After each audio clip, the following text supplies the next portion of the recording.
안녕하세요. 가정을 세우는 사람들의 금명달 목사입니다. 오늘부터 축복의 셈이란 주제로 여러분과 함께 하나님의 약속의 셈, 또 축복의 셈에 대해서 나누고자 하는데, 첫 번째 축복의 셈은 인생이 출발하는 그 첫 태아기에 해당되겠습니다. 두 번째 축복의 셈은 영유아기, 세 번째 축복의 셈은 유소년기, 네 번째 축복의 셈은 청년기, 다섯 번째 축복의 셈은 장년기, 여섯 번째 축복의 셈은 중년기, 마지막으로 일곱 번째 축복의 셈은 노년기에 해당되겠습니다. 하나님께서는 모든 만물을 선하고 아름답게 지으시고, 특별히 우리 인생을 지으시되 때를 따라 아름답게 만드셨다고 하셨는데, 우리 인생에 대한 하나님의 놀라운 이 축복의 기회들을 앞으로 함께 살펴보고자 합니다.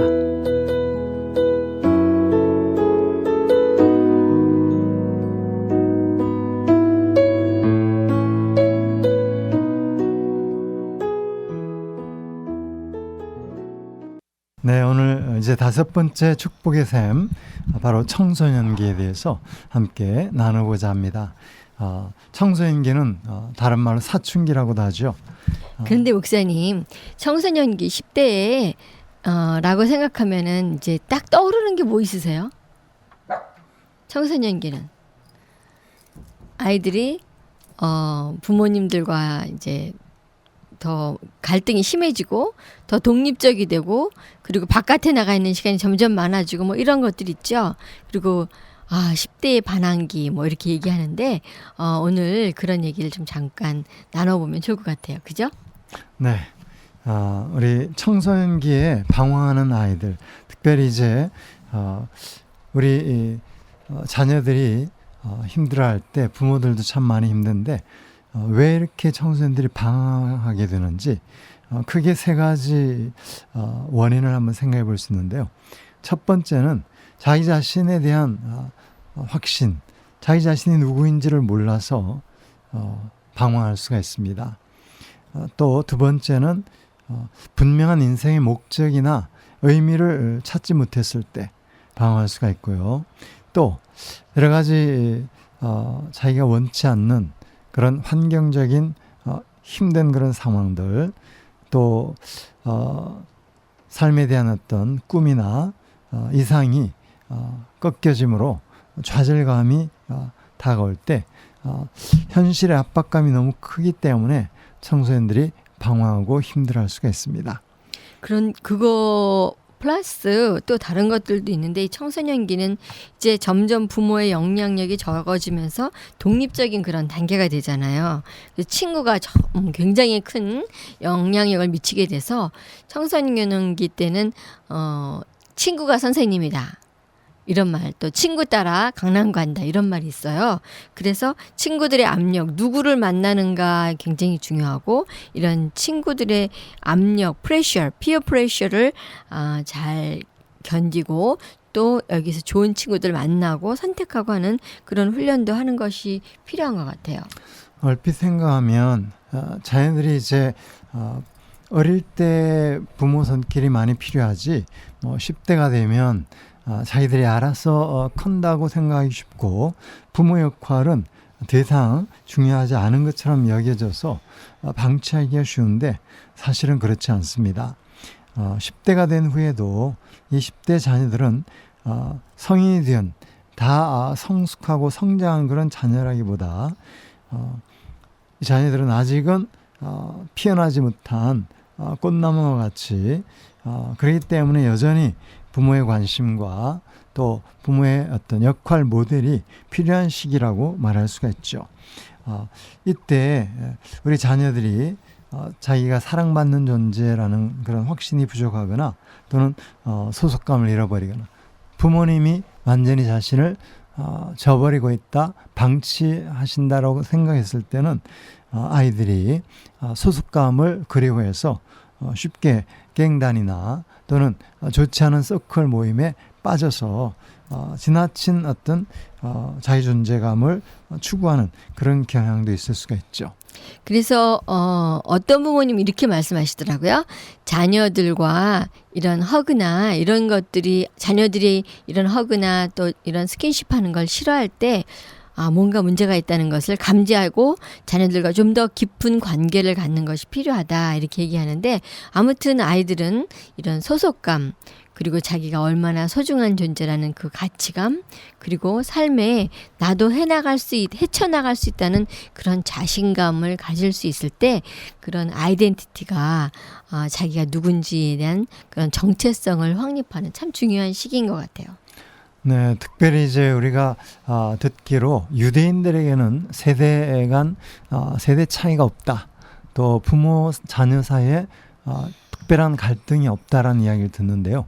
그만큼 부모와 자녀의 관계가 돈독하거나 또 참 견실하다고 볼 수가 있는데 그 참 놀라운 유대인들의 풍속 가운데 성인식이라는 그런 이제 아이들이 사춘기에 들어갔을 때 성인식을 하는 그런 사례들을 우리가 또 듣고 또 저희들이 이제 간접적으로 비디오로나마 보고 했었습니다.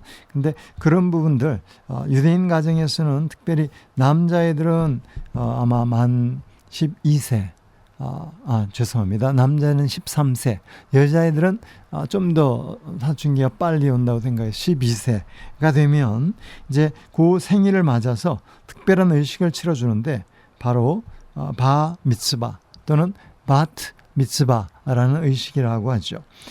그 바 미츠바라는 의미는 율법의 아들 또는 바트 미츠바는 율법의 딸들이라는 그런 의미인데 결국 이 날은 정말 이제 자녀들이 부모의 품을 떠나서 사회의 한 구성원으로서 인정을 받고 그리고 이제 사회적인 책임을 감당해 나가기 시작하는 그런 출발점이라고 그렇게 볼 수가 있는 거죠.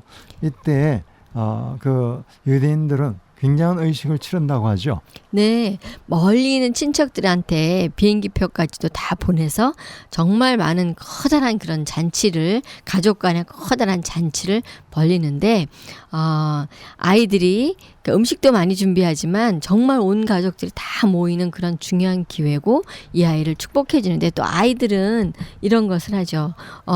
뭐냐면 히브리 성경을 읽고 그것을 바르게 해석할 수 있는지를 이제 온 가족들이 다 보는 거예요. 그러니까 아이들이 얼마나 이 성경을 읽고 해석하는 것에 대해서 내가 잘해야 되겠다는 그러니까 리사이트를 해야 하는 그런 것이죠. 그래서 잘해야 되겠다는 것 있기 때문에 아이들이 더 하나님 말씀에 창념할 수 있다고 생각이 되지고요. 또 부모님들은 이 아이를 위한 정말 중요한 준비를 할 수 있다, 해준다라는 그런 생각에서 이제 말씀드린 것처럼 비행기표도 보내고 온 자기가 모을 수 있는 모든 가족들을 다 모아서 초청해서 커다란 잔치를 베풀어 주는데 이 가족들이 올 때 그냥 오는 것이 아니라 다 이 아이를 위한 선물 또는 현금을 그러니까 돈을 갖고 오는 거예요. 그래서 이 아이들의 앞으로 이제 그 12, 13세지만 적금을 들어줘가지고 저금을 해줘서 이 아이가 이제 청소년기 대학이나 갈 때 되면 벌써 10만 불, 20만 불이 자기 계좌에 딱 있게 되고요. 그래서 이 아이는 돈을 벌어서 무슨 일을 시작하는 것이 아니라 이제 12, 13세 이미 10만 불, 20만 불 돈을 딱 갖고 있으니까 아이는 학교 다니면서 청소년기 때부터 나는 어떻게 하면 이 돈을 잘 활용할 수 있을까? 또는 어떻게 하면 돈을 증식시킬 수 있을까? 이런 것들을 이미 생각하게 돼요. 한국에서는 이제 돌 때 부모님들이 이런 거 해주시는데 돌 때 이제 돌반지 뭐 이런 거 하시지만 제 생각에는 이 성인식 때 아이들한테 의식이 있을 때 해주고 책임감 있게 재정에 대한 그런 계획도 세우게 해주고 하는 것들이 참 좋은 것 같아요. 그렇죠. 예, 정말 돈이 꼭 문제는 아니지만 정말 이 아이들에게 사회생활 출발하는 데 있어서 든든한 그런 버팀목이 된다 할까? 또 가족들이 자기를 위해서 이렇게 헌신적으로 참 재정적인 그런 또 투자를 하고 또 기대를 갖고 있다는 데 대해서 아이들 그만큼 사회적인 책임감 또 가정에 대한 소중함을 깨닫게 될 것 같습니다. 아울러 이 시기는 말씀드린 대로 부모의 영향력보다는 자녀 친구들의 그 영향력이 더 이제 커지는 그런 시기이기도 하죠. 그래서 우리 자녀들이 어떤 친구를 만나는가, 좋은 친구를 사귈 수 있도록 연결을 시켜주는 것이 참 중요할 텐데, 특별히 남자아이들, 여자아이들이 이제 점차 남성으로서 또 여성으로서 성적인 정체성이 발달되는 그런 시기이기도 합니다. 그래서 남자아이들은 특별히 이제 수염도 조금씩 나기 시작하고 또 변성기에 접어들고 이제 성적인 그런 발달들이 점점점 드러나게 되죠. 이럴 때 사실 자기 자신도 신체적인 변화에 놀라기도 하지만, 그러나 아빠가 이제 아들과 함께 목욕탕에 가서 목욕을 하면서 아빠의 청소년 시절 경험이나 또 아빠도 이렇게 성인이 되는 과정에 이런 경험들을 나눠주고 그 변화를 이야기함으로써 아들 입장에서 내가 남성의 길을 제대로 가고 있구나 하는 안심을 갖게 될 수가 있겠죠. 네, 그것과 함께요.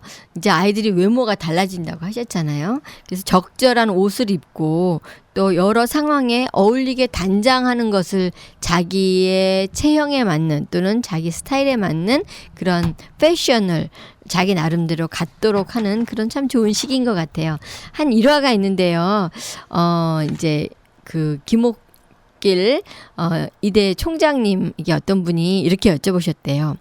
이대 학생들은 왜 그렇게 사치스럽고 막 그래요? 이렇게 물어봤대요. 근데 이 김옥길 총장님께서 하신 말씀이 메뚜기도 한철이에요 라고 말씀하셨대요. 무슨 말이냐면 이 사춘기 때부터 해서 대학 1, 2학년 시기 요 정도 또 대학 시기까지 해서 자기 체형에 맞는 외모에 맞는 그런 자기를 가꾸는 그런 것들이 이제 나타나게 되죠. 이제 딸아이들은 여러 가지 여성 호르몬 분비로 말미암아서 이제 가슴도 발달하고 초경도 경험하고 여러 신체가 발달돼요. 그래서 이때 딸아이들은 자신이 여성으로서 태어난 데 대한 자부심과 자신감을 가질 수 있도록 도와주는 것이 필요하죠. 부모님들이 격려해 주시고 또 참 하나님이 너를 참 아름답게 지으셨다라고 말할 뿐만 아니라요.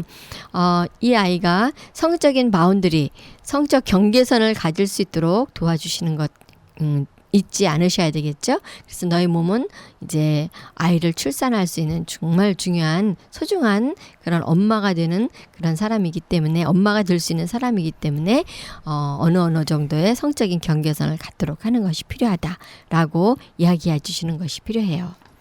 네, 지난번에 잠깐 말씀드렸지만 일찍이 맥스 리노라는 분이 기고한 그런 글 가운데 미국의 청소년들의 성적 타락의 원인을 살아가는 아버지의 역할에서 찾았습니다. 특히 10대 딸들을 둔 아빠가 충분한 애정과 관심을 주지 못하면 이 10대 딸들이 쉽게 남자들의 유혹에 넘어가거나 또는 충동적으로 행동을 해버려서 성적 타락의 길로 가기가 쉽다는 것이죠. 또한 동성 부모의 역할도 중요한데, 아빠가 아들에게 또 엄마가 딸들에게 이제 가정에 또 앞으로의 삶의 사회생활에서의 인생의 롤 모델이 되면서 책임감 있는 삶을 살아가는 것이 무엇인지 보여주는 것이죠. 그렇게 될 때 아들들은 아들대로 또 딸들은 딸들대로 이제 엄마를 통해 아빠를 통해서 나도 나중에 결혼하면 저렇게 살면 되겠구나. 나도 나중에는 아빠 같은 역할을 해서 좋은 아빠의 모델이 되고 엄마의 모델이 되면 좋겠다. 이런 그림을 가질 수가 있게 된다는 것이죠. 근데 이런 것이 없게 되면 그만큼 자녀들은 불안하게 되고 모델이 없기 때문에 처음으로 자신의 삶을 개척해야 되는 그런 어려움을 가질 수가 있죠. 그것과 함께 제가 조금 더 말씀드리면 10대들이 이제 이성과 이제 관계들을 이렇게 성징이 나타나면서 이성들과 이제 관계를 갖게 되고 마음으로라도 이렇게 데이트 또는 이런 이성과의 관계에 대해서 이제 생각하고 막 하게 돼요. 이때 데이트에 대해서 분명한 가이드라인을 주는 것이 필요한데 데이트의 목적이 뭐라고 생각하세요? 데이트의 사실은 목적은 데이트는 결혼을 전제로 하고 하는 1대1 데이트를 우리가 생각하는데 사실은 아직 이 청소년 시기는 데이트할 시기는 아니라고 봅니다. 그래서 근래에 나온 책 가운데 노 데이팅이라는 그런 책도 있는데요. 여하튼 이때 우리 여자아이들은 좀 더 남자아이들보다 성적인 면에서 예민하고 좀 더 사춘기가 빠를 수가 있어서 이성에 대한 호기심이 더 높아질 수가 있는데 그럴 때 좀 더 진정할 수 있도록 도와주고 하는 것이 필요하겠죠. 그래서 아이에게 충분히 나이가 들 때까지는 이성과는 낭만적이고 감정적인 애착 관계보다는 우정 관계를 세우는 데 집중하겠다고 얘기해 주는 것이 필요해요. 그리고 이성 친구와 보내는 시간에 대해서 부모님의 참여와 경고를 받아들이겠다는 그런 허락 또는 다짐이 있어야 되겠고요.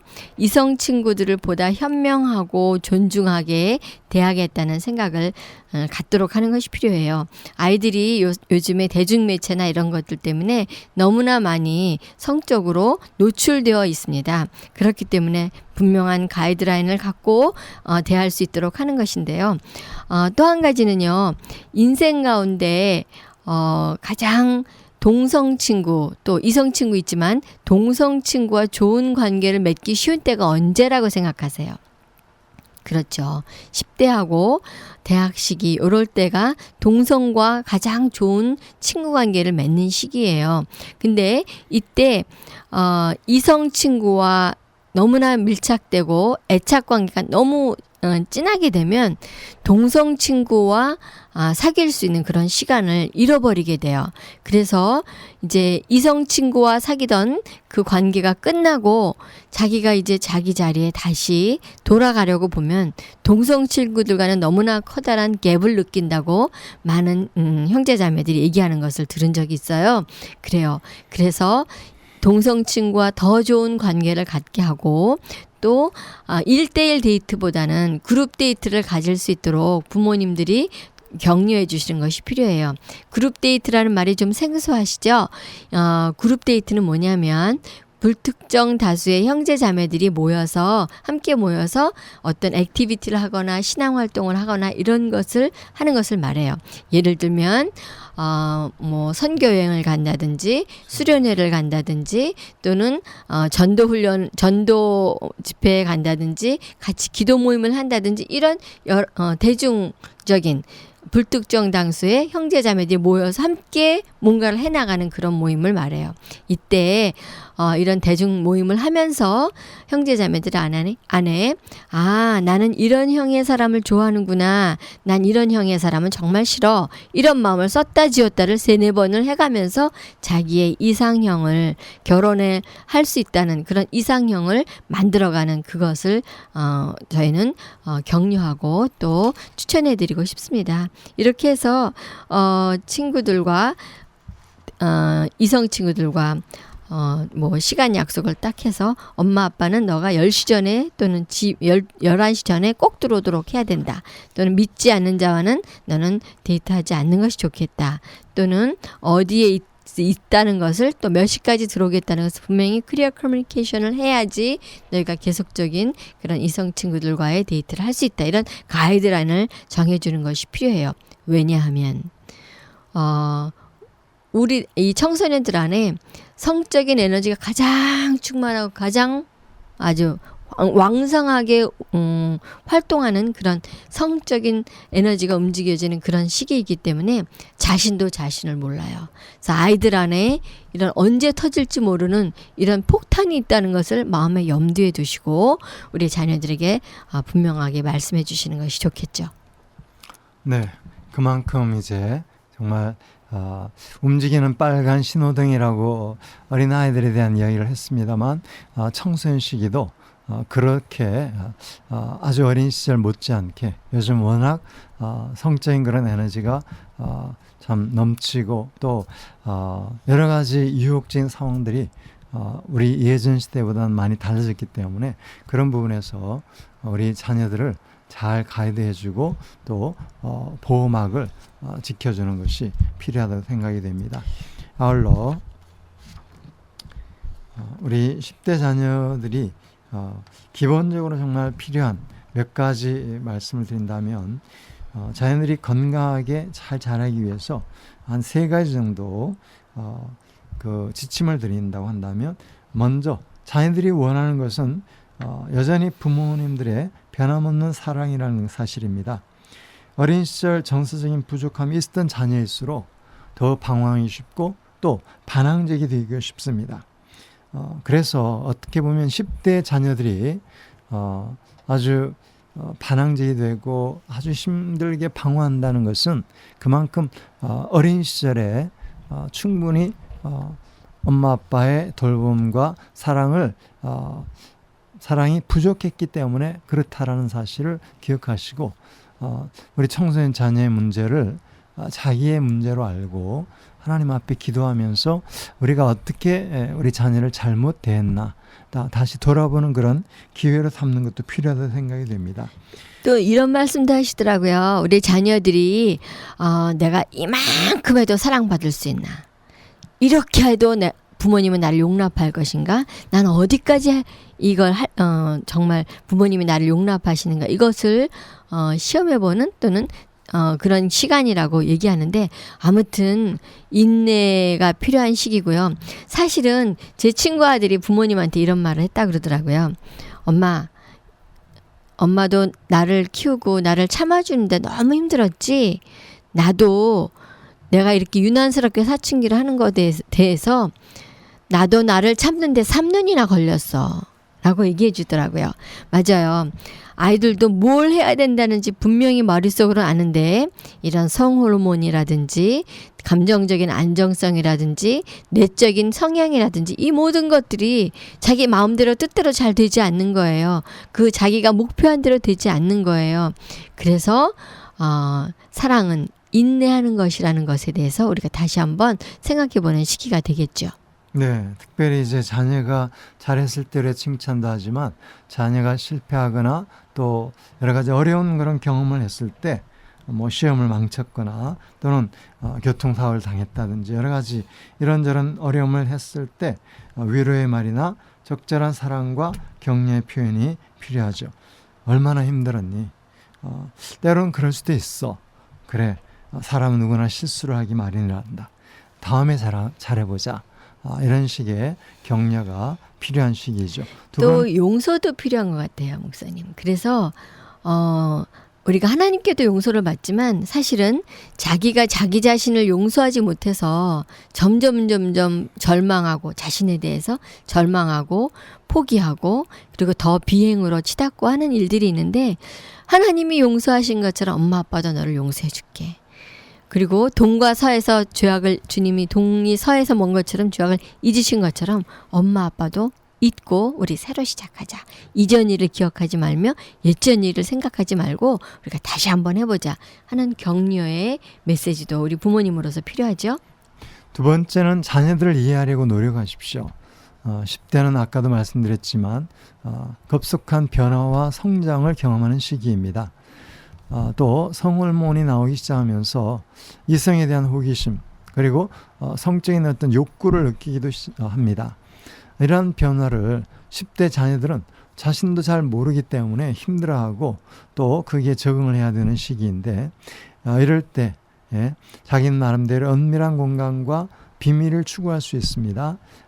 그 부분을 우리 부모 입장에서는 우리 자녀들을 존중하는 마음에서 그 여유를 좀 주시고 또 이제 이 자녀가 우리 부모의 어떤 손길 부모님의 그 관찰과 보호의 그 상태에서 벗어나서 이제는 사회적인 그런 한 사람으로서 홀로서기를 해나가는 그 과정에서 하나님 아버지 손에 우리 자녀를 맡겨드리는 그런 이제 믿음이 필요한 시기이기도 합니다. 자녀는 하나님께서 우리에게 맡기신 선물이기도 하지만 또 자녀는 우리에게 맡겨진 우리 집을 방문한 손님이라는 말도 있습니다. 그래서 이 자녀들이 언젠가 우리를 떠나가야 될 때 잘 떠나보내는 연습을 하는 시기이기도 하는 것이죠.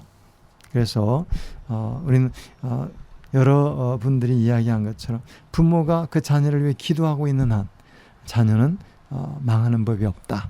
이 사실을 믿고 때로 자녀들을 하나님의 손에 맡겨드리는, 그래서 방황하는 가운데 있는 그 자녀가 있다면 반드시 좋게 될 것이다.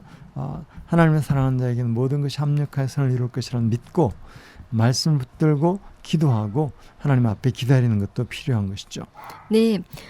그리고 우리 아이들 중에 이제 또 요새 꼭 다뤄야 될 것이 이 스마트폰 문제인 것 같아요. 뭐 이제 거의 다 스마트폰을 갖고 있고, 근데 이제 문제는 이 스마트폰을 얼마만큼 사용하고 또 못 사용하게 할 것인지 이제 부모님들과 갈등이 빚어지곤 하는데요. 이 스마트폰을 너무 많이 쓰게 될 때 나타나는 어떤 병폐나 이런 것들은 어떤 것이 있을까요? 네, 정말 문명의 이기가 발달하는 할수록 좋은 면도 있지만 또 다른 측면에서는 해로운 그런 폐해가 많은데, 스마트폰 때문에 가장 가까이 있는 가족들 또 친구들 사이에 서로 함께하는 그 자리에서조차 아이들은 서로 자기 어떤 마음이나 생각을 나누고 서로의 얼굴을 보는 것이 아니라 스마트폰을 바라보면서 함께 식사를 한다거나 스마트폰을 보면서 함께 커피를 마시는 그런 어이없는 현상이 이제 도래하고 있는데요. 이런 상황에서 정말 이 자녀들에게 스마트폰을 어떻게 잘 쓸 수 있도록 정말 유용한 도구로 최대한 우리가 도움을 받지만 그러나 그것 때문에 폐해는 줄일 수 있는지 고민을 좀 하게 되는데요. 몇 가지 지침을 드릴 수 있다면 첫 번째로 스마트폰 없는 날 또는 스마트폰을 쓰는 시간대를 이렇게 정해 주어서 제한하는 것이 필요합니다. 우리가 이제 이렇게 중독에 대한 이야기를 하는데 사실 중독 증상이라는 것은 어떤 물건이나 또는 어떤 대상, 뭐 그게 약이 됐든지 아니면 기호식품까지라도 요즘은 그것을 하지 않으면 내 몸에 이제 이상이 오고 또 아주 금단 증상 같이 불안해지고 아주 안절부절하지 못하는 그런 모습들이 이 스마트폰에도 나타날 수가 있다는 거죠. 스마트폰을 갖지 않으면 어딘가 뭔가 허전해서 불안하고 초조하고, 또 아이들이 스마트폰을 이렇게 강제로 압수를 하고 했더니 아주 참 그 불안해하면서 기본적으로 어떤 한 가지 일에 집중하지 못하는 정서 불안과 함께 거의 ADHD, 주의력 집중이 부족한 그런 주의력 산만증이 나타나는 것을 볼 수가 있다고 하죠. 그래서 스마트폰을 평소에도 관리를 잘 할 수 있도록 할 수 있으면 스마트폰 없는 날 하루를 정한다든지, 또는 가족들이 함께 식사를 하러 가서는 스마트폰을 끄고 함께 식사하는 시간만이라도 서로 얼굴을 보면서 대화하는 그런 시간을 갖는다든지, 그런 이제 규칙이 필요하겠고요. 그런 거 외에도 요새 그 뇌에 대한 그런 연구가 굉장히 많잖아요. 그래서 뇌 사진을 찍은 것을 보니까 아이들이 책을 읽고 또 책에서 뭐 단어를 찾고 공부하고 하면은 이 전전두엽, 곧 뇌에서 이 앞부분에서 사고력이라든지 판단력이 움직여지는 그 부분이 뇌사진에서 활동적으로 움직이는 것을 본 반면 이런 스마트폰이나 또는 게임이나 또는 이런 것들 통해서 TV 드라마나 이런 걸 보게 되면 이 전전두엽의 그 세포들이 움직여지는 것이 이쪽이 왕성하게 뇌 활동이 움직여지는 것이 아니라 저쪽 뒤쪽 쪽에 후두엽 쪽에서만 네. 뇌가 활동이 신경 활동이 잡힌다고 그렇게 이야기를 하죠. 그래서 무슨 말이냐면 이 점점 이런 문명의 이런 좋은 점도 있지만 스마트폰이나 게임 중독이나 드라마를 계속 본다든지 이렇게 되면 사고력은 없고 마치 로봇에서 움직여지는 사람처럼 단순한 그런 또는 창의력은 부족하고 단순 직업을 가질 수 있는 또는 단순한 일들만 해갈 수 있는 그런 사람들로 우리 아이들이 전락해져 간다는 거예요. 네. 구글이나 이런 데서 보면 정말 구글에 취직하거나 이런 곳에서 일하는 사람들은 창의력이나 또는 사고력이나 이런 것들을 통해서 굉장히 고소득자의 월급을 받는 반면 단순한 노동을 하는 사람들은 곧 뭐 중국에 하청을 준다든지 이러면 뭐 그 시간당 몇 불 아주 낮은 그런 임금을 받을 수 없게 되기 때문에 우리 아이들의 그 전체적인 사고력 그리고 판단력 그리고 생활에서의 진취력 이런 것들이 스마트폰이나 이런 것에 너무 의존할 때 떨어지게 된다는 것을 우리가 우려하지 않을 수가 없죠. 네, 그런 가운데서 이제 자녀들에 대한 세 번째 교육 지침이라고 한다면 여러 가지 문제가 있을지라도 그래도 여전히 우리 자녀들을 믿어주시는 것이 필요합니다. 10대 자녀를 믿거나 안심하고 방치하기는 어렵지만 여전히 그들을 사랑하고 또 하나님께서 그들을 위한 계획을 가지고 계시다는 사실, 하나님께서 그들의 삶을 간섭하시고 인도하시기를 우리가 바라고 믿고 그러면서 하나님께 맡겨드리는 그런 믿음이 필요하다고 생각이 됩니다. 그리고 그것을 말로도 확인해 주는 것이 필요하죠. 다른 사람은 몰라도 엄마는 또는 아빠는 너를 믿는다. 이런 말은 자녀들에게 놀라운 그런 자신감과 또 부모의 자기 자신들에 대한 기대를 확인시켜주는 계기가 될 것입니다. 그래서 우리 자녀들이 때로는 방황하고 힘들어할지라도 마침내 돌아오는 그런 계기가 될 수가 있죠. 어거스틴의 경우 참 거의 20대 초반에서부터 방황을 하기 시작했습니다만 그가 거의 10년, 10여 년을 방황하다가 그러나 마침내 그 어머니 모니카의 기도 속에 그 방황을 종지부를 찍고 다시 돌아와서 기독교계에 참 대단한 그런 기독교 지도자가 되고 또 기독교 사상계에 그 기둥을 세우는 기둥 역할을 하게 된 그런 것을 볼 수가 있죠. 어머니가 하나님께 대한 믿음을 갖고 또 기다리고 기도했고 그리고 하나님이 일하실 것을 믿었고 그렇게 됐을 때 이 어거스틴이 하나님께로 바르게 돌아와서 정말 커다란 영향력을 미칠 수 있었던 것 봅니다. 이렇게 해서 우리 아이들의 스마트폰 얘기했고요. 그리고 아이들이 하는 비디오 게임도 잠깐 얘기 들었고 이렇게 해서 우리 아이들이 정말 자신의 삶의 주인이 예수 그리스도이심을 인정할 수 있어야 되겠죠. 주님이 내 삶의 주인이시고 그리고 내가 이 스마트폰이나 게임이나 이것이 나를 주관하는 것이 아니라 예수 그리스도가 나를 주관하시고 다스린다는 것을 아이들이 믿고 신뢰하고 나가는 그 과정이 필요합니다. 근데요, 무엇보다도요, 자녀를 잘 양육하는 데 가장 좋은 방법은 부모님이 좋은 관계 가운데 부부관계가 좋다면 자녀들은 언젠가 돌아오게 돼 있다고 그렇게 많은 학자들은 얘기하고 있습니다. 여러분의 부부관계 어떻습니까? 조금 더 노력하시고 그리고 또 좋은 책들이나 이런 테이프들을 들으시면 정말 놀라운 일들이 여러분 가정 안에 일어날 수 있으리라 믿습니다. 오늘 여기까지 하겠습니다. 감사합니다. 감사합니다.